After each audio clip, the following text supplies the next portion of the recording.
Welcome to this actually not a Faraway Friday edition. Welcome to this Friday edition of the Oxford Exxon Podcast. Chase Parham and Neal McCready, Clark Ford Studio this morning, here with you after a one-day hiatus. The little one had a doctor's appointment yesterday. Back at it today. We'll talk a little recruiting, dead period over, everything back in action from a recruiting standpoint. Ole Miss basketball at home against LSU tomorrow as well, and then around probably about 25-30 minutes, around 8:30 if you're watching our live stream. We're going to talk to Adam Ganucheau. He was in Jackson yesterday for the IHL board meeting. Back on the IHL beat. Feels like we never left. We'll talk a little about the monument that is currently, at least in a holding pattern, not being moved at the moment. So we'll talk to Adam about that, what potentially are the reasons behind that, what the scene was like yesterday, and more coming up here on the Oxford Exxon Podcast. The Oxford Exxon Highway 6 West, Speed Pass Plus out, mobile rewards program. A lot of ways to save money at the pump with those guys. Also, next door with the Oxford Crystal, you get $150 off a steamer pack or a sack full if you'd like to take your basketball ticket in and make it a coupon.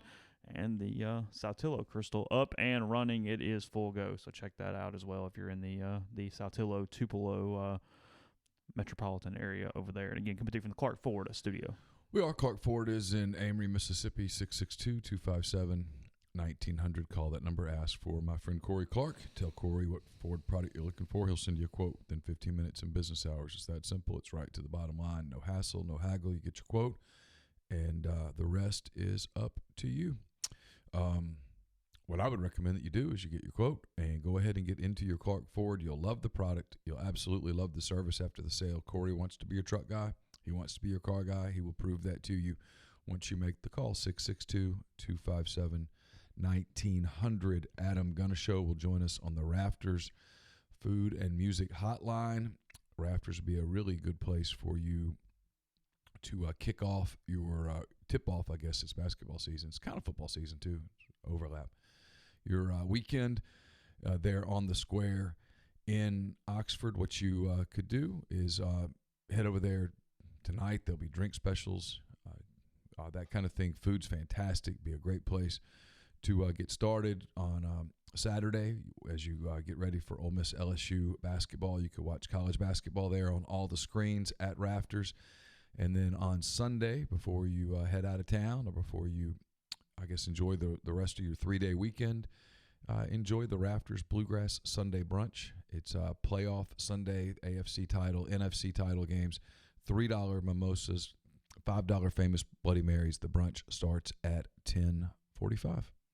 So, recruiting kicking back going. A couple different places we'll start here, and then we'll kind of go from there. There's a soft verbal up that goes into a lot more detail with this, but Zachary Evans, at least on Ole Miss's radar. Neal, kind of give a little Cliff Notes version of where we are with that. To my knowledge, he's coming into town today on an official visit. That was what was told for me. Got two sources pretty close to him that are not connected to one another. They both were saying the same things. That's probably a pretty good sign. Yeah, I know my volume needs up. I don't talk loudly. I have a very, believe it or not, I have a very soft I've got you voice. pretty high right now. Like the levels are pretty good on the recorder. They're pretty normal. I don't have a loud voice. I don't have a strong voice. I never have. He's coming in, and we'll see what happens. I don't think that Ole Miss is super concerned about all the off the field stuff. Which is what's going on? So he had an altercation with the principal at his school.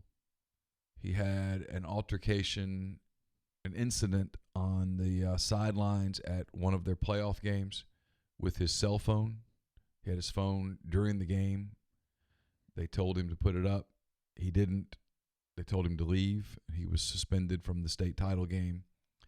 I don't want to get into too much of this because to do it right, and I believe in doing it right, you'd have to talk to everyone involved. I will say that it is much like, let's call it a breakup. Okay. Two people date each other for a long time and they have a breakup. Odds are, if you talked to both parties, you would hear different scenarios of what led to said breakup. The truth, usually, is somewhere in the middle. I suspect that if you asked Zach Evans what exactly happened on the that in that incident and the build up to that incident, he would give you one account. Okay. And if you talked to the high school coaches, they would give you a different account. And I would be willing to bet a lot of money based on things that I was told yesterday that the truth would be somewhere in the middle. I don't think Ole Miss really cares. Academics are an issue. He's still got some work on the ACT that he's got to get done. I think that had more to do with Georgia letting him out of his NLI than the cell phone stuff. He's the 29th ranked player in the country for the 2020 class. He is a 6.1 5-star. He's the number 4 running back in the country, and he's the number 1 player in the state of Texas. So from an on-field standpoint, a lot of credentials there for him. Ole Miss still also and he'd be rated even higher. Yeah, without the other stuff. Yeah. Ole Miss also very high right now with Henry Parrish as well, the running back out of South Florida who was committed to Pitt for a while, and Ole Miss appears to be the leader for him. So running back, that is kind of the situation right now. Yeah, I think they'll get him. I think they're going to get Demon Clowney. I don't know if it's Demon or Demon. I'm calling him Demon until he corrects me. He's kind of like that now. It's a better name. And there's some other kids coming in. Brady Ward's coming in from Mobile. Going to visit Ole Miss this weekend, visit Mississippi State next weekend. He's got a visit scheduled to Oklahoma for the end of the month. I doubt if he takes it. I think he's an underrated kid, in my opinion. Comes from a really good program in Mobile. Big, tall kid that in the right college program could really develop into a special player. Also, as Lane has said, not just high school kids, the way you fill a roster. Per 24/7, the Temple tight end is in town for a visit. He's a grad transfer. Kenny Yoba is what we'll go with. I don't know if I'm mispronouncing it. But 6'5", 240-pounder, originally out of Pennsylvania, and has a year of eligibility left. He is a grad transfer. He graduated in December with a degree in advertising, so he is well hanging out in Oxford apparently this weekend. Otis Reese, a Georgia transfer. Now, I don't think he's a grad transfer. I think Reese would have to sit a year. It's my guess. I could be wrong on that, but that's my guess. I believe that is correct, but he does have a red shirt at least, so he's not losing a year of eligibility per se. He's on campus. I know that he has 3 to play 2. Okay. Florida State's trying, so he's basically a JUCO. Yeah, he would have to sit out a year, then have 2 years of eligibility remaining. Well, Florida State's in on him. They were trying to get him on campus this weekend. Apparently, he's already in Oxford. This according to the Ole Miss Spirit. I'll give credit where credit's due. I don't have that. Here's what I can tell you about this weekend coming up from a coverage standpoint. Everyone is piecemealing this thing.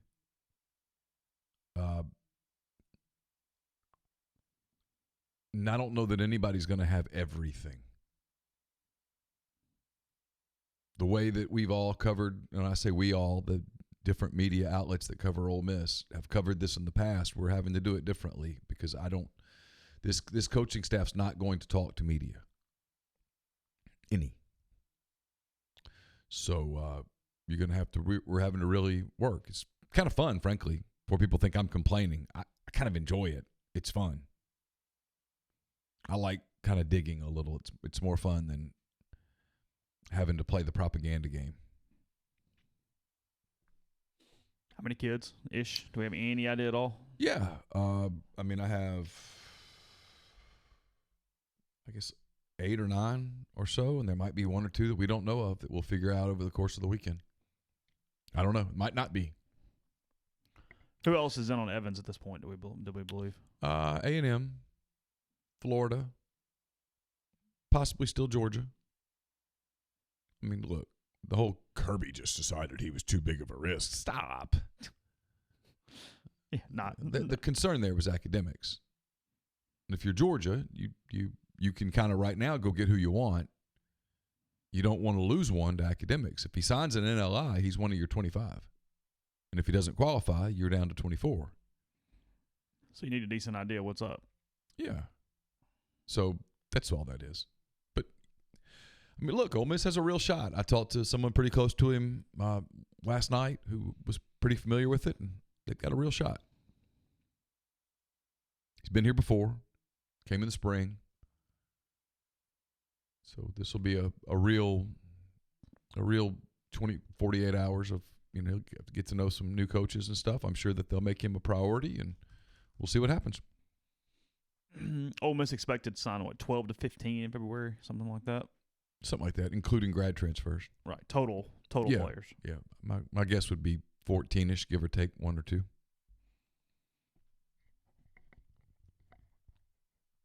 It's kind of one of those deals, too, kind of like when you're building whatever, just everybody gets all hung up on positions. Just sign the best players you can find, figure it out later. Just best player available. Always. Over and over and over and over again. Always. Never can have too many. The running back room's not too full. You don't take just one shortstop. Take 5 shortstops. Sort it out. Probably one of them could play center field, one of them could play second base. It'd be all right. We'll spend a ton of time on this. Mentioned a minute ago, or in the open, that LSU comes to town tomorrow night for basketball. The Rebels 9-6, 0-3 in the SEC. 9-7. 9-7, sorry. Yep. LSU is 12-4. They are currently in first place in the SEC because they won at Tennessee. They beat Arkansas. They beat Mississippi State, and they won at A&M. However, took a little bit to do it. 89-85 over A&M in College Station. The Aggies did at least hang tough in that one for. I think that was an overtime game. It was, yeah. 89-85 in overtime, and they've got a stretch here. LSU is at Ole Miss, and they play Florida. Then they're at Texas, Alabama, Ole Miss again, Vanderbilt, Auburn. Actually have a little room to make a little bit of a run here for the Tigers, and a lot like previous game against Florida. Post presence, very, very good for LSU. Going to be a problem for Ole Miss, and then LSU and Will Wade. They've recruited a lot of athletes. They have a very good basketball team. Yeah, Will Wade's a hell of a recruiter. Found a way to put that thing together, assemble that roster. The thing nobody even talks about anymore, just gone, over. News cycle has passed. No one's paying any attention. Cheat and shut up. It's not like they had him on tape or anything. Cheat and shut up. And be somebody they don't necessarily want to dig on for whatever reason. Yeah. The latter of which is kind of hard to control, but it still is what it is. LSU to this point, their losses, they lost 84-82 at VCU. That's obviously Will Wade's former program there with Virginia Commonwealth. They lost to East Tennessee State 74-63 during that week. That was just terrible for the SEC. USC beat them 70-68 as well, and Utah State beat them. Utah State got a couple of SEC scalps to this point. They beat Florida also. A little bit of a rundown there. Tyree back tomorrow night, we believe. I don't know. Well, we have a media op later today. Had he been showing signs? It's news to me. Okay. He got hurt during a practice. Oh, really? Ole Miss has now had 2 pretty significant injuries occur in day of game practices. And it's a freak thing, but still. You expect C to play? I would think so. Okay. If not, then I'd expect to start asking questions about, is he going to still be in your program? What's fixable with this group right now? What is it? What's the 1 or 2 things that is fixable for this group? The 2 sophomores have to grow up and play. They have to play to be able to play together. They have to play better defense. They have to play better fundamental basketball. They have to make better decisions. They've got to coexist with Bree and Tyree better than they do. The ball sticks with Brian, and I think here's reality. I don't know this. I just watch body language. I do watch a lot of basketball. I think it pisses people off. The ball sticks. But in Brian's defense, he's really the only guy that they can go to for a bucket. Sometimes, the ball sticks with James Harden in Houston too, but he gets buckets. If the ball sticks with you, you better score. Ball sticks with a guy named LeBron James a bunch, but he scores. Ball sticks with Kevin Durant. He scores. I haven't liked their body language most of the season. We'll see. I wrote this in my Food for Thought Friday thing that I started today. If they don't win Saturday, it's going to be hard to win in Athens. It's going to be hard to win in Knoxville. going to be 0-6 when Frank in the Martin league comes to town. when Bruce Pearl comes to town. I was at Auburn first. Okay. I mean, I got news for you. Auburn's going to have Ole Miss circled. Drop that one. This thing can spiral on you. South Carolina's not crappy. They beat Kentucky the other night.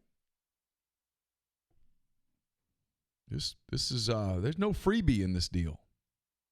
They're going to have to, for lack of a better term, sack up. No one's going to feel sorry for you any more than anybody felt sorry for Vanderbilt last year. You're either going to go get it or you won't. I know he's gotten this message across. If not directly, he certainly got it by some people subtly. You're playing for your scholarship. If you're Hadim C., I mean, you're kind of running out of chances, champ. Now or never. You want to play in the league? I've heard people talk about him being an NBA player. You want to play in the NBA? You might want to make it a priority here pretty quick. Not like Sammy Hunter where you can say, hey, he's raw. And he is. He's very raw. Played in the Bahamas. He's 17, 18 years old. There's still some time there. If you're Hadim C., it's kind of now or never. But it's not unexpected. Hmm? Not unexpected, though. You know what I mean? Transfer, JUCO kid, having a weird first year. I mean, no. Frankly, had he stepped right in and played and been just impact immediately, that would have been more of a surprise than what is currently happening. Well, I mean, like they needed him to do it, but when you see a guy leave a program and go to JUCO, that's usually a warning sign. Not always, but usually. Got to find out how bad you want it. Find out how bad you want something. The best example is Terrence Davis. His junior year was a kind of a nightmare. He explored the pro thing, and they gave him some feedback, and in walks Kermit Davis, and he had two choices. He could sulk his way through his senior year and go play in the G League, or he could say, hey, you know what? I'm just going to buy in. What the hell? See what happens. And look where he is today.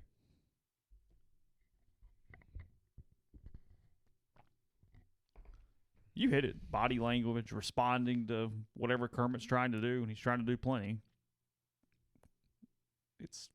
It looks weird. Well, it has looked. I thought there was a stretch the other night that looked okay, but there was a stretch against Arkansas where they looked pretty good. And Arkansas is a good team. Yeah, they had 10-point leads against A&M and Arkansas at some point. They did play decent basketball for periods of those games. That's why but they showed very little toughness down the stretch in both games. Yeah, I'm fascinated to see tomorrow night. We'll see what tomorrow night looks like. You think it's kind of that come to Jesus game? Oh, in a lot of ways. Yeah, for sure. I mean, again, you lose it. You got to go to Athens. You got to go to Knoxville, and all of a sudden 0-6, and here's Auburn, and 0-7, and at LSU be very difficult. South Carolina at home, Florida at home. At some point, the damn thing just starts to get nasty on you. On the flip side, get a win, get to 1-3. All of a sudden, Tennessee and Georgia kind of looks like you got a little confidence. Maybe you can steal one of those. Maybe you can steal one in Knoxville or something like that, and all of a sudden you're feeling better about yourself. I mean, they're at 110 in the net. Mm-hmm. The NCAA thing. Yeah, that's not even a conversation. That's not what I'm saying. But you could play your way back into having a respectable second half of the season. Mm-hmm. Sure. Did you go with the Blackhawks lid today because they've won 3 in a row? Trying to ride a little momentum there? No, I just grabbed a hat. Started to grab a San Francisco Giants hat, but didn't do it. Didn't seem like the day for that. Just didn't feel like it. Cubs convention starts today. Kind of feel as if that would be wrong. Disloyal, if you will. A little bit, especially after my captain stood up and spoke yesterday. Saw that. My boy, my captain. It's my captain. Captain of what, of an 86-win team? Oh, I don't think they're going to win that many. Do you not? 81, 82. Really? Yeah, they're 500. Do you think they finish 4th in that division? Yes, I'm not sold on the Brewers either. Yeah. I think Reds, Cardinals, and then either Cubs or Brewers, and Pittsburgh in last. Okay. Pittsburgh's bad. Yeah. Okay. We'll go talk to Adam in 1 second. Before we do that, I'll tell you about Community Mortgage, Oxford, Memphis, SoCal County, and Chattanooga. Underwriting and processing is done in Memphis. Security local underwriting understands your market. Leader in condo financing, the float down option, and the rate's pretty good right now. Good time to give Jason a call, 662-234-2704 or JLOWE@communitymtg.com. The Ole Miss men's hoops team back on Craddock Court Saturday, January the 18th, 7 p.m. for is it 7 or 8? The basketball game tomorrow? Yeah. I don't know. I'll look while you're talking. I thought it was 7. I thought it was 8. This says 7. It's 7. 7. That's good news. I thought it was 8. 7 on ESPN2. 7 o'clock, ESPN2, for a showdown with the LSU Tigers. Ole Miss football coach Lane Kiffin and his staff will be on hand for a special introduction at halftime. Limited tickets remain. Can be purchased at OleMissTix.com. The Ole Miss women's tennis team begin their 2020 campaign at home as they take on Memphis at 10 a.m. on Monday, January the 20th. Admissions free. For more information, visit OleMissSports.com.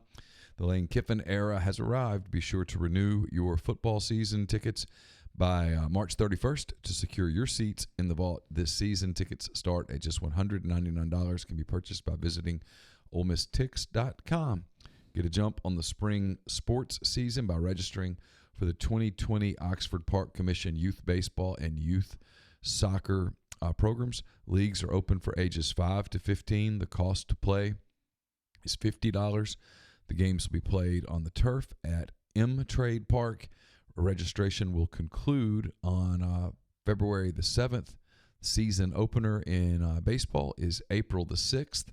For more information, all you have to do is go to OxfordParkCommission.com. Don't just accept what you see, but imagine something new. Step forward and chase after a better version of yourself. Every day, Corinth Dental is helping people reinvent themselves one smile at a time.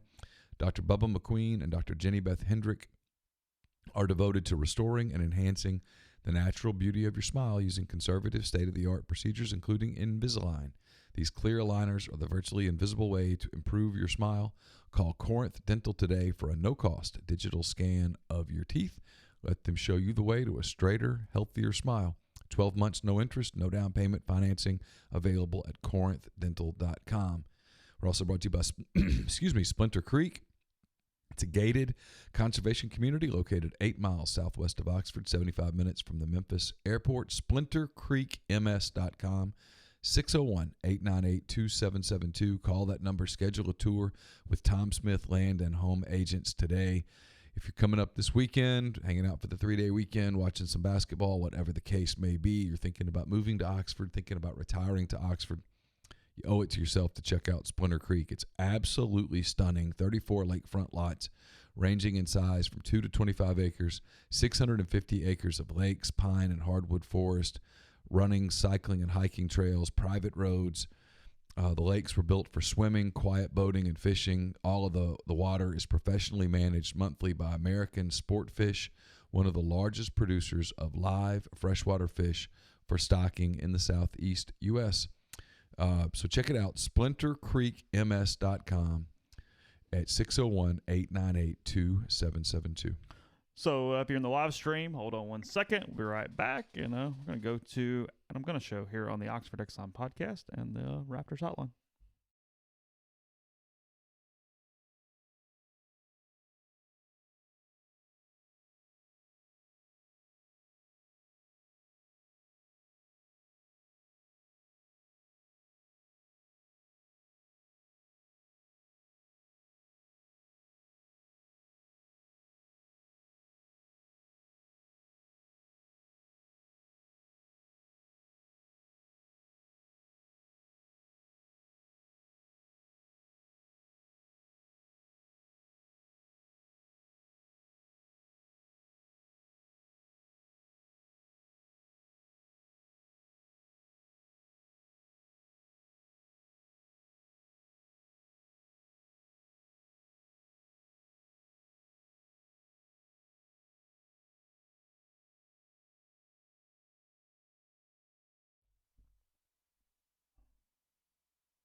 Adam, good morning. Good to talk to you again. Feel like it's been no time since we were doing the little IHL beat, little Chancellor beat, and we're back on it to some extent. So you were yesterday in Jackson for the IHL board meeting that thought was probably going to get a vote, right? The campus constituents had said, hey, let's move this thing. The Mississippi Department of Archives and History, or whatever it's called, has said move this thing. I guess kind of is that the best way to kind of give the build up? Where did you feel like things were when that meeting started yesterday? And then just kind of take me through what you believe happened. Sure. Well, Chase, first off, thanks for having me back. There's been a lot of craziness that's happened between the last time I was on and this time. So glad you found some time for me. And so yesterday I was at the meeting, like you said.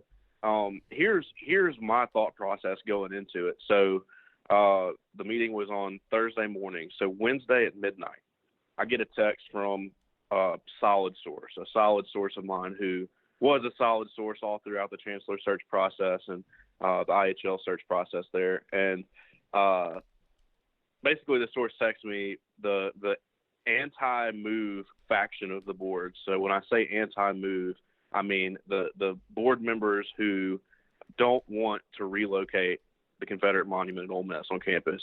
Got a text saying they had 7 votes to reject the proposal in the Thursday morning meeting. So I jump up, I was sitting on the couch getting ready to go to bed. I jump up, I pull my laptop out, and I write a story that, is basically ready to publish as soon as the vote happens. IHL board rejects proposal, and it's done effectively. So I go into the meeting thinking that, that's where we are. And, it was the agenda item was really near the top of the meeting, and didn't have to wait long at all. I think it was about 10 minutes into the meeting when they got to the big item of the day. And, there was a representative from the university there, I think from the legal department there, who was kind of reading off the proposal and sort of briefly explaining what it was for the board members, as if anybody didn't know it was on the agenda and wasn't paying attention to it. And that's when, of course, Tommy Duff, one of the 12 IHL board members, who, as I understand it, he is the chair of the IHL Finance Committee, or Real Estate Committee. I can't remember which one it is, but whatever section we were on in the meeting, Tommy Duff is the guy who kind of is overseeing all of those agenda items. So he speaks up as the chairman of this subcommittee on the IHL, and that's when he says, we want to see more details from the university regarding the contextualization efforts before we can have a vote on this. All in all, I think I look back at my recording, it took about 20 seconds, I think, for Tommy Duff to do that. It didn't need a vote. So the IHL was not required to vote on tabling the motion or basically removing it from the agenda. And they moved on to the next item right away. So all of that was, it was kind of a roller coaster there as a reporter, thinking going in that they're about to reject this thing, and then they end up doing effectively nothing. And we can get into some details about what this means going forward, but that was my thought. And so, obviously the story I had pre-written, we didn't publish because that's not what ended up happening. And this thing's at least still alive for right now. Yeah, let me ask you this then, because when I saw your tweets and I started looking into it a little bit yesterday, and it looked like Duff was just kicking the can down the road. But let me ask it this way. If the votes were going to be to reject it, in your opinion, was Duff actually trying to save it, to kick it, to try to get the votes back to move it? Did this – it seems like to me, just without letting you kind of go on and elaborate, that maybe he was actually – supporting getting it moved, and just this is the only measure to do that without getting it rejected yesterday. Is that accurate? So here's what I'll say, Chase. I think the short answer to that is yes, I think so. I think that absolutely is accurate. But here's what I'll say about this. These are, I don't know these things to be true for sure. Okay. But I have sort of 3 related working theories about what happened yesterday that is based on some of the conversations that I've had. And one of those 3 working theories is what you just said. I think, from what I understand, I think Tommy Duff is one of 1 or 2 swing votes on this thing. I think that he isn't sure himself about how he wants to vote. And, here's what we know to be true. I don't care who you talk to or what they say. the IHL board members do not want to have a vote on this. They just don't. And if you're Tommy Duff, if you're sitting on the fence here, if you're unsure about which way to vote, I think what he did yesterday makes a lot of sense. They are kicking the can down the road if that's the way you want to look at it. That's probably the best analogy to use. From all signs here, it is going to come back up on the IHL agenda, and these IHL board members will likely have to vote on it. But that's the first working theory. Basically, Tommy Duff is a swing vote. He didn't know how he wanted to vote. Because he's the chairman of this subcommittee, he basically stood up and said, hold up, let's stall here. So that's the first working theory. The second is sort of related to that. If the anti-move faction of the board, again, the anti-move, when I say that, the people who don't want the monument to be moved, if the faction of that board had the votes yesterday, I feel pretty sure they would have taken the votes yesterday. If they had 7 votes to reject this proposal to relocate the monument, yesterday, to me, seemed like the perfect time politically almost, because students aren't back yet. Man, I've, as you can imagine, since the chancellor stuff, the search back in the fall, I've remained in fairly good touch with a lot of the student and faculty activists on campus who, opposed IHL through all of that process. And, this monument deal sort of has become their new focus after Boyce was named chancellor. And I can't tell you, Chase, how surprising it was to me that this week, ahead of this IHL vote, how quiet those activists were. It's like everybody's gone for winter break still. They're still gearing up for the semester that starts next week.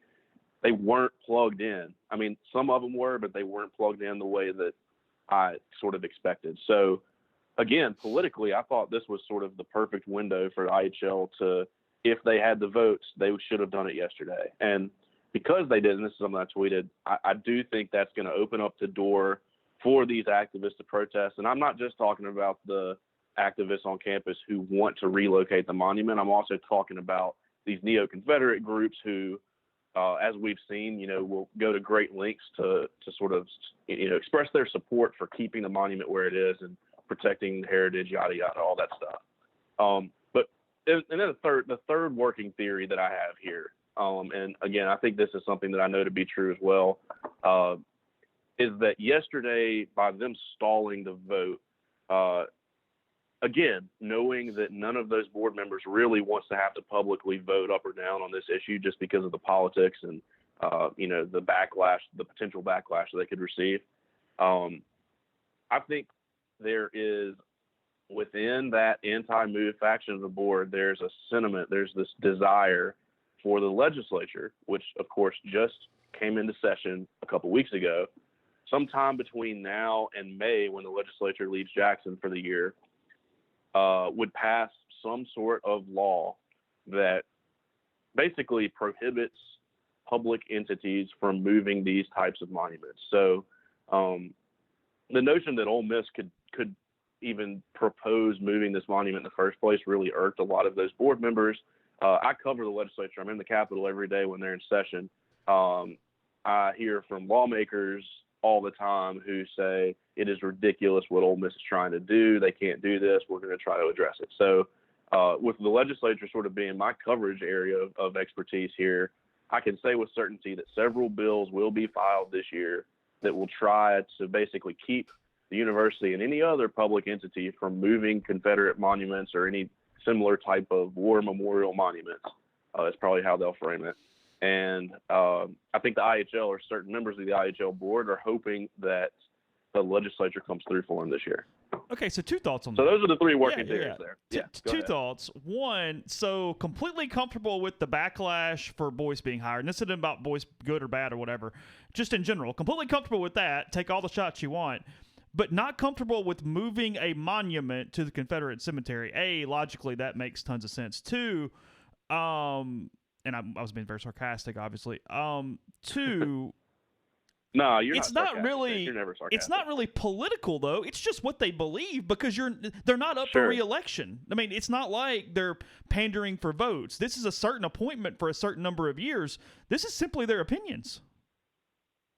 So, I mean, the question, and this is not just about the chancellor search. This is not just about the monument. This is the sort of overarching question of our time, I think, as a university and an alumni base and a fan base is whose university is it? I really do. I mean, that sounds hyperbolic or a little extreme, Chase, I know, but I really do think that there is a true battle being waged right here. As I've written, I call it the battle for the soul of Ole Miss. I think that's what it is here. It's a complete power struggle here between, students and faculty on campus who certainly are more progressive minded, who have their ideas about what the university should stand for and what it should represent on a local and national stage. And then you have, the very, very, as I've written, I mean, I'm not going to, ruffle any feathers by saying this on your podcast. I've written this. Very wealthy, very powerful alumni of the university who oppose those students and faculty in every imaginable way. They have a very different idea of what Ole Miss should be. And, I think for these IHL board members, look, let's take a step back for just a second and think about the big picture aspects of what happened this week at the IHL board. We're not talking about tearing this monument down. We're not talking about, dragging it, like the Saddam Hussein monument in Iraq. We're talking about respectfully placing it sort of with, these historic elements all addressed. This had to be approved by the Mississippi Department of Archives and History, which it was unanimously approved by that board of trustees, by the way, late last year, to basically respectfully and thoughtfully move this monument from the most prominent place on campus right there at the edge of the circle to another on-campus site. And I think that's something that people are forgetting as I've seen the reaction to this week is we're not removing this, we're moving this, or that's what the university is saying, at least they want to do. So for the IHL board to balk at, in the year 2020, moving this monument from the most prominent place on campus to another arguably more appropriate place on campus, that's one thing I think that we really just need to stop and consider for a minute. But again, this really, it's not even about that, Chase. It's for these IHL board members who don't want to move the monument. It's not about the monument. It's about sort of drawing the line and saying where can we stop this influence of students and faculty on campus who fundamentally disagree with us about what this university should stand for. So, at the end of the day, it's an ideological battle, I think, more than anything. I'm certainly not going to stop reporting on some other potential elements. I mean, you could argue that. I mean, here's just an example. Tommy Duff, who, I don't know him really at all. A lot of these IHL board members sort of thrive in staying in the shadows, and certainly the agency and the state law allows them to sort of operate in almost complete secrecy. But right before the vote came up on Thursday for the relocation of the monument, Tommy Duff had to leave the room because he and his brother, who are billionaires, they're two of the wealthiest people in the state of Mississippi, donated, I think it's $26 million to help finish up the new STEM building on campus at Ole Miss. And so the building, the IHL board was voting on naming the new STEM building for the Duff brothers. So that was, again, that's just sort of some context about who this body is and what they do. So, I mean, there's arguments to be made that it's not all ideological. It could be financial for people. It could be political, just straight political for people. But, at the end of the day, I think the ideology factor here is as that play specifically with the monument more than anything else. Duff's quote that you published was that he would like to get a full report from the university on the progress made toward implementing all the recommendations for the contextualization. Is there any tangible element where that should be taken at face value, where there is some strategy toward figuring out where this falls in, either slippery slope politics or something where you can take Duff at face value for what he's asking for here? All right. So let me just briefly sort of catch us up to like how all of this is even on the table at this point. So okay, yeah, sure. to understand the IHL board's full thinking on this contextualization stuff, you have to go back all the way to the summer of 2013. So of course that's when Chancellor Dan Jones was still in office, which, as we know now, that was sort of the IHL's boogeyman, and he, very, very liberal values they thought that he inflicted on the university. Again, sort of this ideological battle. In the summer of 2013, Chancellor Jones commissioned this study of sort of all of these symbols on campus, building names. The monument was obviously included. The term Ole Miss, you'll probably remember this because that was a big part of this study, was sort of determining how to handle the name Ole Miss, the nickname Ole Miss. Study took about a year. Dr. Jones called in 2 or 3 consultants, one from the University of Texas. He was a diversity officer there who had kind of worked to contextualize some of the Confederate imagery over in Austin, and a couple people from University of Richmond. Of course, Richmond being the former capital of the Confederacy, there's monuments and stuff there everywhere. So he called these people in to do this year-long or so study, and these consultants released findings and recommendations from this study. The first being create a vice chancellor position for diversity inclusion. That was kind of a thorn in the IHL side. Again, the conservative-minded members of the IHL board thought that was a little extreme. Another one was, like I said, talking about Ole Miss, and the recommendations from that report were basically, we're not gonna remove the name Ole Miss, but we're gonna maybe try to focus the term Ole Miss more on athletics than academics. That was the big deal that just blew up as a result of all this. But then the other one was further contextualize all of these images on campus. Right. So building names, road names, the monument, the nickname Rebels. Some of these markers that have gone up in recent years were kind of born out of this study that Dr. Jones commissioned. So fast forward a couple of years, Vitter takes over.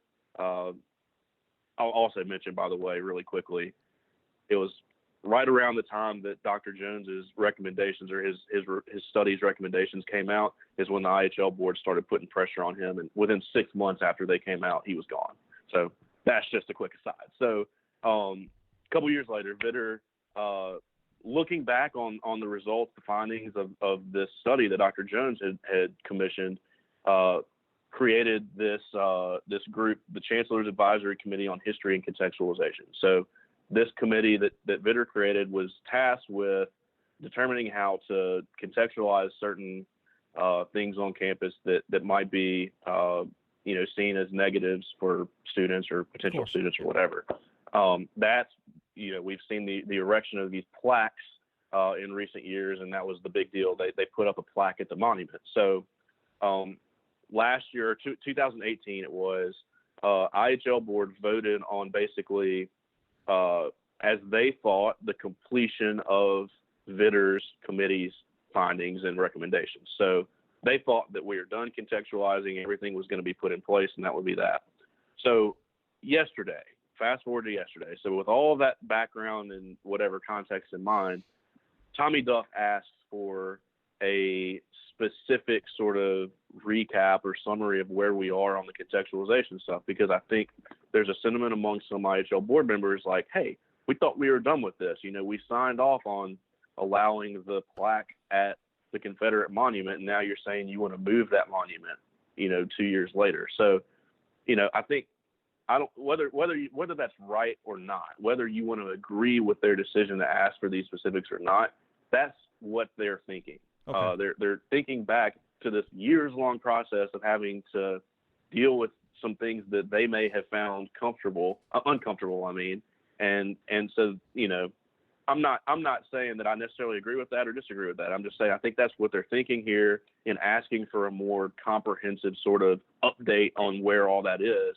And, maybe that is just the crutch they're leaning on to delay this thing. I don't know. I've got a couple other questions, so if you need to go, just text me and we'll let you out of here. But oh, sure, I'm good. I'm good. Okay. So Boyce comes out after that, has a statement that I thought had 2 things in it that were relevant. Number one, he says that as they do, the IHL board has exclusive authority to relocate the statue. So basically, hey, don't blame us. We're doing everything we can. It's on them. And then 2, that he would continue his goal of relocating the monument. I thought those were the 2 key points of the statement that he put out. Do you have any read, either in an educated guess or in actuality, on kind of how Boyce can maneuver this thing, where he kind of stands on the ability to maneuver this thing, and kind of what his role in this can be? Well, I mean, so another thought that I had yesterday. So as soon as I left the IHL meeting is when they decided not to vote yesterday. I think back to what Glenn Boyce told me, and I think it was an hour after he was officially announced. It was that press conference disaster up in Oxford that we covered, Chase. Right. An hour later, Dr. Boyce sat down with me and we talked about a lot of things, but one of the questions I wanted to be sure to ask him was, hey, what about this monument deal? You know, you're kind of walking into this mid-process. Are you going to do anything to step in and alter the process or stop the relocation plans in any way? And he told me definitively then, I have no plans to do that. You know, I'm going to defer to what the students and the faculty and the administration before have said, and we're going to move forward with this. So, you know, I think a lot of people right then didn't trust him, didn't take him at his word there. But, you know, to his credit, I mean, yesterday, this statement he released after the IHL punted on this relocation yesterday, again, you know, he kind of doubled down. He said, I'm going to do what we need to do to accomplish this goal of relocating the monument. And it's hard for me, Chase, as somebody who's covered, you know, who obviously closely covered his appointment as chancellor by the IHL board, and somebody who has tried as hard as I could to get close to individual board members, or at least friends of individual board members. It's hard for me to look at this any other way than the board. The board yesterday, by choosing not to vote on this, may have been in some way in deference to Glenn Boyce.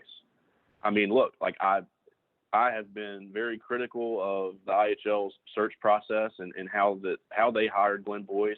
You know, I have written about people calling into question Boyce and his qualifications specifically. But look, I think, you know, to his credit, he has remained steadfast in this effort to support the previous decisions made by students, faculty, staff, and administration at the university. And it really does seem like he's genuinely and earnestly trying to get this thing moved. And again, Chase, it's hard for me to see yesterday's IHL action. Well, I guess it's more appropriate to call it inaction than any action, but it's hard for me to see that any other way than thinking that they know that their guy they just put in place is out here publicly fighting to relocate the monument. And I think Boyce deserves a lot of credit from, you know, really all of those naysayers at the university who protested his hiring, and you know, that's something I'm taking a close look at as well as we continue to watch this thing unfold. So bottom line, does this thing get moved, and if so, when? I don't know. I mean, I wish I knew the answer to that.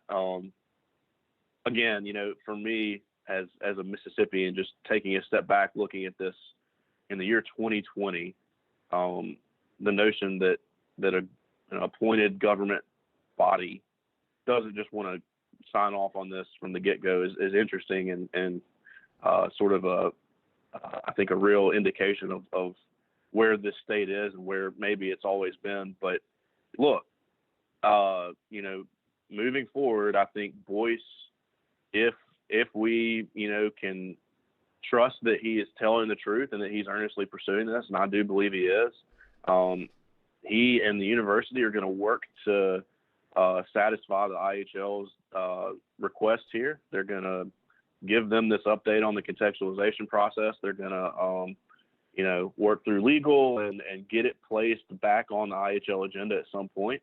But again, sort of one of the things I said early on a few minutes ago, I know with certainty that at least some IHL board members think that the legislature is going to throw a wrench in everything. And regardless of what Boyce's intentions are, whether they're pure or not here, the legislature could pass a bill this year, this session, between now and May that just won't allow this thing to be moved. So, the politics of that are interesting too, Chase. I have really sort of tried to get to know Lieutenant Governor Delbert Hosemann really well. Doesn't strike me as something that he necessarily would support personally. If there's enough support in his chamber in the Senate to pass something like that, that's another story. But, I think Delbert has the ability to step in at any point, having a lot of power as Lieutenant Governor, and say, we're not going to do this. Then I look over in the House at Philip Gunn, House Speaker over there, who in the past has sort of remained the only statewide Republican official who is on the record saying effectively, we need to change the state flag, and I'm going to do everything I can to do it. Mm-hmm. I'm not sure that Philip Gunn is somebody who has a real appetite to want to protect this Confederate iconography at the university. And then Tate Reeves, I think, of all three of these people I'm talking about, man, he's the most politically minded. He has, crazy political ambition, and he certainly doesn't want to do anything to rock the boat. This issue, as somebody who's covered a lot of this Confederate stuff in the legislature for years now, Chase, I know with certainty this issue is a tough one for Republicans in Mississippi. I hate to say that. I hate that we live in a place where this is a complicated issue, but it is. And if you're Tate Reeves, you're trying to get elected in 4 years, reelected in 4 years. I don't think he wants to touch this if he can help it. So I question whether the legislature is actually going to move any legislation. There will be some noise made by certain members who file the bills, but I really at this point don't believe that any bill is going to pass into law regarding all this. So that being said, I mean, all the focus again would turn, if Boyce puts it back on the IHL agenda and wants to do this, the legislature doesn't touch it, which I, again, at this point don't expect them to. All the focus turns back to the IHL board, and they would have to vote up or down on this. And I think for people like Tommy Duff and maybe a couple others who may be seen as swing votes on this, the next few months and weeks will be important.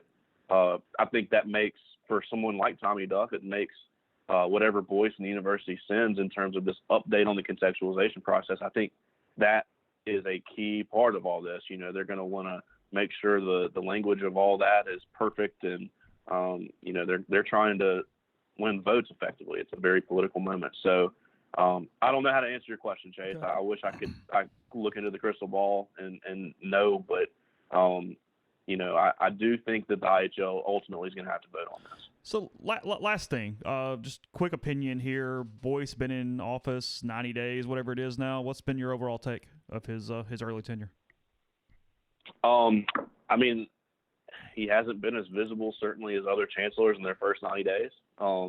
We know that. If you follow Ole Miss people on Twitter, he's got all kinds of nicknames about that, and not doing a whole lot of public facing stuff. But this coaching search that we just went through, I think helped him. I thought it was fascinating. I don't know. I haven't been able to listen to a ton of the podcast since the Kiffin hire was made, but I thought it was just absolutely brilliant PR strategy on part of Boyce to, at the pavilion that day when Kiffin was announced, to be the first one up on the stage. And there's no introduction, there's no MC. Typically, David Kellum or somebody like that may be the MC for the event, and say, and now I'm going to welcome Glenn Boyce to the stage to offer some remarks.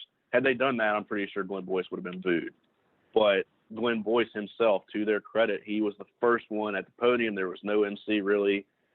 I think his first words were not, "Hey, I'm Glenn Boyce, Chancellor," or whatever. It was, "Isn't it a great day to be a rebel?" Right. And the crowd went wild. I thought that was brilliant PR strategy on his part. He offered a couple minutes of remarks left, and nobody booed him. So that was a win for him. And look, I think as I talked about last time I was on the podcast, Chase, football at Ole Miss always has this way of overshadowing any controversy or scandal going on.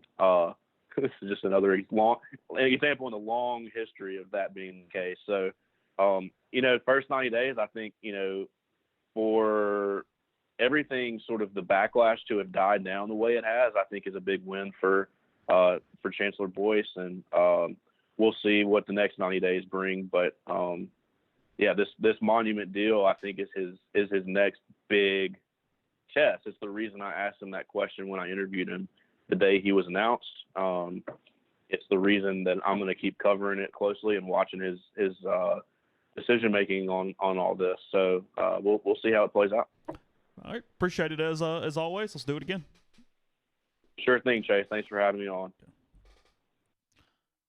That was Adam Ganucheau of Mississippi Today. He's been covering legislature, IHL, and plenty more. As it always stays interesting, if nothing else. That's for sure. Neal, any closing thoughts as I go? It's interesting. I don't get it. Never gotten it. I'd move it. Just move it middle of the night. I know it's not that simple, but almost might be one of those things where I'd just move it and apologize later. If you're Ole Miss, just hire a crew and go. Hire a crew and go move the damn thing. You want to get popular quick? What's the penalty for that, I wonder? I have no idea. What are they gonna do? They're gonna come arrest the chancellor? You run the risk of them moving it back because of the archive and history, people. You know what I mean? Yeah. That's what you run the risk of. Is it technically a federal piece of property? I don't know. I don't either.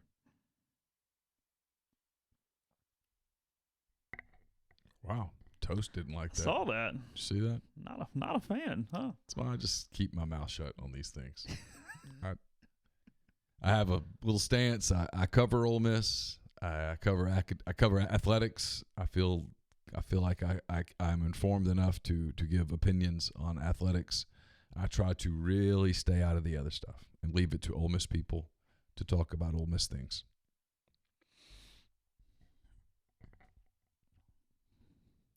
I think it's just par for the course. However this thing ends up, it is amazing that it's one more thing that is going to create this volatility and this both sides thing. You know what I mean? Like I really thought, and this is my own fault. I've made such a habit of giving too much credit all the way around everywhere. Mm-hmm. It's been a flaw the last calendar year, Yes. in a lot of things. I really thought that given what appeared to be obvious nature of this, that you could just find the votes and get this done without a whole lot of trouble. I really did. In my head, I thought, okay, everybody else says yes, Chancellor says yes, or whatever, and then the IHL needs another opinion. Can you imagine if that had not happened with Tom Duff yesterday, and Adam's initial story was right, and they just rejected that thing yesterday and killed it? Said nope. Major backlash. Oh, national headlines. Yeah. Mississippi College Board rejects monument move. Yeah, because it CNN, Fox comes across as pro-monument. Yes, I'm saying. Yeah. Yeah. Well, and according to Adam, there is a segment that's pro-monument. Of course. 7 votes. There are 12 members, by the way.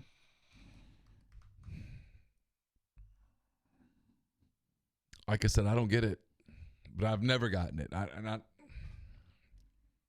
And I'm not what anyone would ever label. I think you would agree with this. No one would ever, knowing my voting history and stuff, label me a, quote, liberal, end quote. I would agree with that. Yeah. I would agree with that. I just kind of wonder what would happen if, seriously, I do wonder, like, what would happen. I know it's not going to happen. We'll finish with this on this part, because what would happen if the chancellor or the university just said, you know what, we're moving it. We're going to move it to the Confederate Cemetery. We'll put a plaque up, but we're moving it. It hurts us institutionally, we believe, and so we're moving it. We're making our own decision. Yeah. We'll take care of it. If you really want to fight us in the public arena on that one, yeah, have at it. We'll take this stance, and if you want to take the other stance, we'll let you. And then we'll go from there. What would happen if that happened?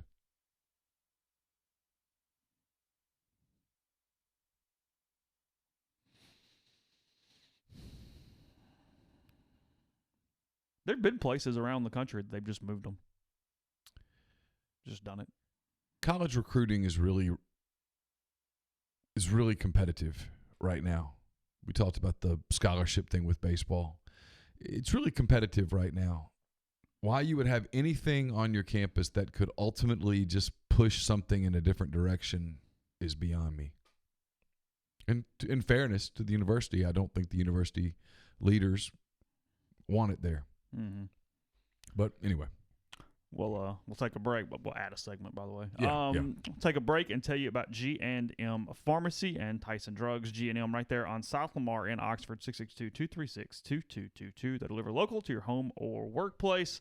They offer MedSync to fill your prescriptions the same day every month. Make it easy on you to make fewer trips, get what you need when you need it. And with Right Way Meds, they'll individually package all your medication, give you the time and date that you need to take it. Again, 662-236-2222. We've been talking a lot about Zachary's lately. There's Zachary Evans. I've been listening to a podcast where we're talking about Zachary Taylor, the former president.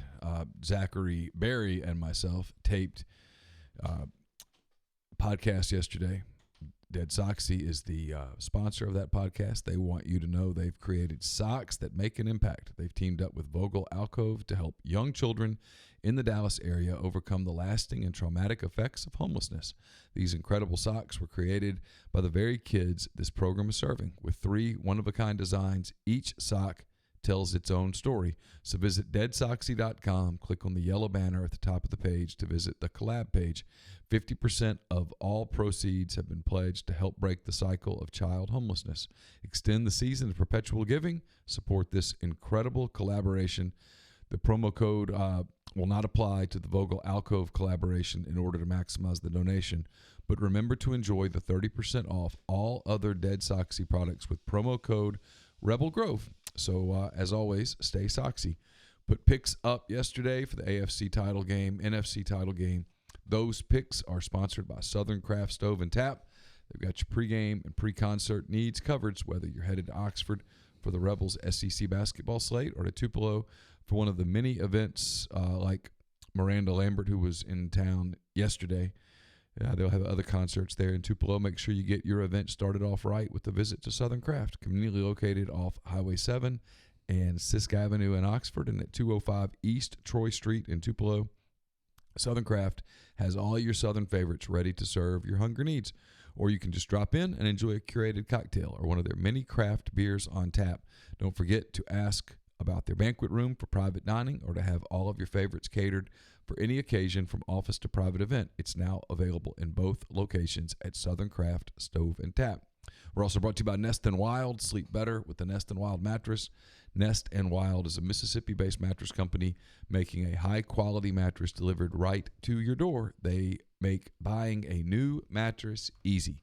Every Nest and Wild mattress is 1 foot thick, giving you comfort and support that will last. A lot of online brands sell an 8-inch or 10-inch mattress with less support and durability, but from the twin size to the California King, every Nest and Wild mattress is 1 foot thick.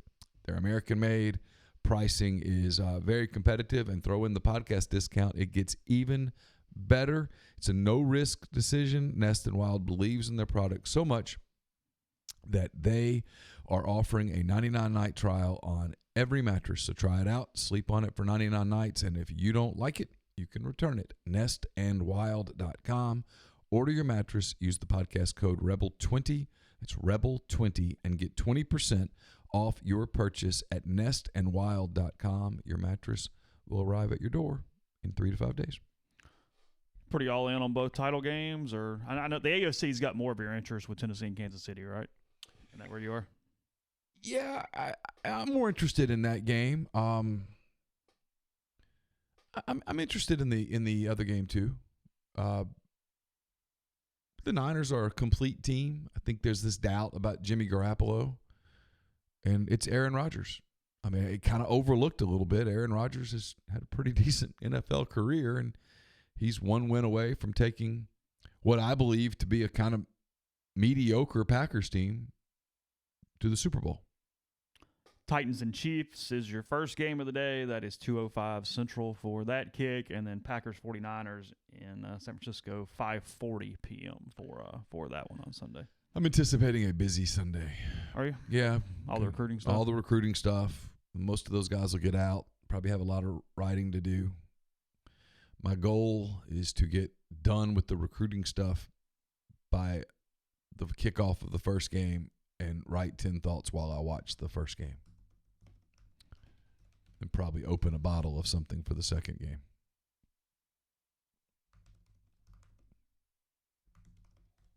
That's my plan. Okay.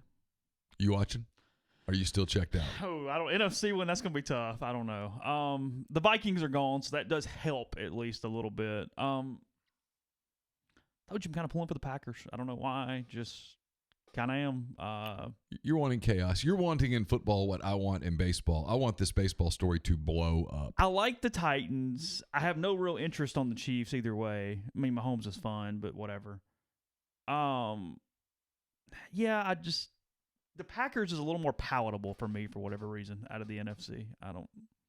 It's not even the 2011 thing anymore, even though I do have some scar tissue there. I understand. Although if the Saints keep doing this, we're going to have scar tissue against the whole freaking league, so there's not going to be much left to root for. It's going to be. I still have some scar tissue from 1984 with the Padres, so I really? get it. Oh yeah. When I see the Padres are going to their back to the brown uniforms, And that's like PTSD and I'm bit. like, oh, I'm gonna hate them now. That's worse. Yeah. When they switched uniforms, I was like, oh, that's a new team. So you consider like the Brewers different when they wore the stupid like barley on their thing versus the old MB logos and stuff? Yeah, I just hate them. I think they cheat. Oh, really? I hate the Brewers more than I hate the Cardinals. That's new. It is. I think the Brewers cheat. I actually think the Cardinals play pretty clean. Did you see the Astros players home away splits Yeah. for the playoffs last year or 2 years ago? Did you whatever? see Jose Altuve running to home plate? Yeah. He's clearly saying, don't take my jersey off. And then was the very first guy to get into the clubhouse to change in private into the other shirts. Let's talk about this for just a moment. He's real timid, Neil. Stop. His body, he doesn't want that out publicly. I mean, There's when you look never- like that, he probably wears a T-shirt in the pool, frankly. I think he's probably the guy that wears the T-shirt in the pool. Let's get real for a minute. Any man or woman who is that put together is always willing to sort of show off their bodies. Fair? Typically, I would assume that's true. And I don't have a problem with it. If I had a chest and abs that looked like Jose Altuve's, I probably wouldn't wear a shirt on this podcast. Ever. I mean, I'm a little hyperbolic, but you know what I mean. He hits the biggest home run of his life. He hits a walk-off home run to win the American League pennant off of one of the game's best closers, Aroldis Chapman. Mm-hmm. He does not celebrate on the field with his teammates in that moment. No, he runs straight into the clubhouse to change clothes. Oh, that's not suspicious. Ken Rosenthal, to his credit, looking back on it, asked him about that on the field. He did, yeah. And the answer was, well, I'm just shy. My wife doesn't like it when I take my shirt off in public, despite the fact that my Instagram account is nothing but me shirtless.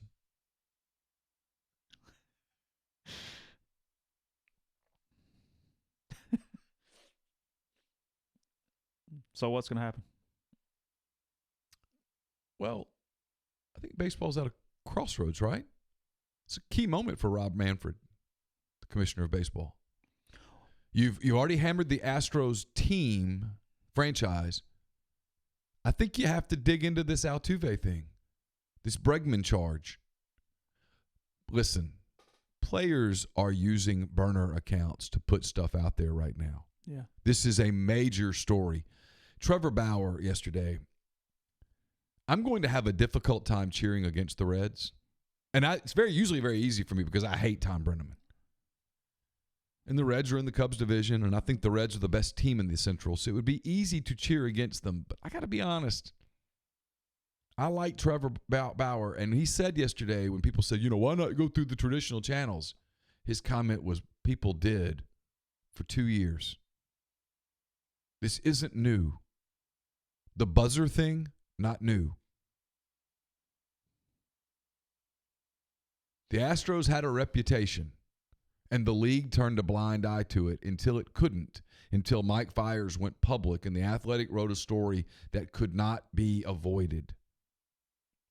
So now, Rob Manfred and the people in Major League Baseball, in my opinion, have no choice but to hammer the cheaters.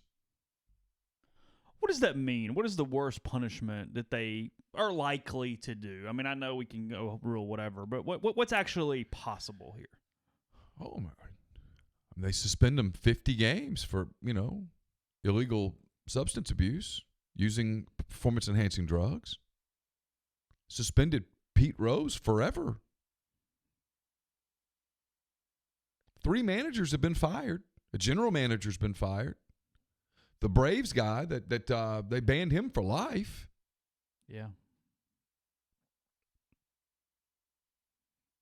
Chase, he wore a buzzer that someone watching real-time video. I get the old school guys like, people been stealing baseball signs forever. This is not stealing baseball signs from second base. This is a buzzer on your shoulder that as you're standing there gives you, because they have a live view into the catcher from a center field camera, a buzzer that lets you know slider, fastball. That's a benefit. That's cheating.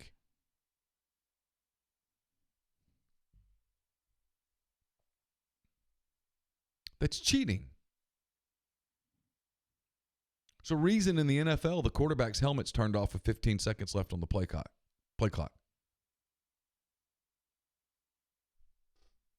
I don't know. A lot of players very upset about it. I talked to a baseball friend yesterday who was talked to many players who say the commissioner's on the clock. They want something done. They want a message sent so that everyone in baseball goes to spring training in Florida and Arizona next month. And the very first meeting that they have is it will not be tolerated. Clean the game up. Can't lose. You lose fans. I watched Carson's reaction to it yesterday. I thought it was interesting. 13-year-old kid. Mm-hmm. Turned off. Disappointed.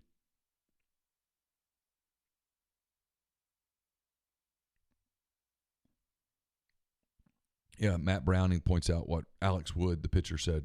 So he'd rather play against guys using PEDs any day than guys who know what's coming. Oh, there's no doubt about that. Of course. Yeah. I mean, I've said this before. These are major league hitters at the plate. If they know what's coming, they're going to hit it. Not knowing what's coming because a guy's on the mound who, like a Strasburg, who can throw a 97-mile-an-hour fastball and spot it with movement and then turn around and throw an 83-mile-an-hour curve or a 90-mile-an-hour slider.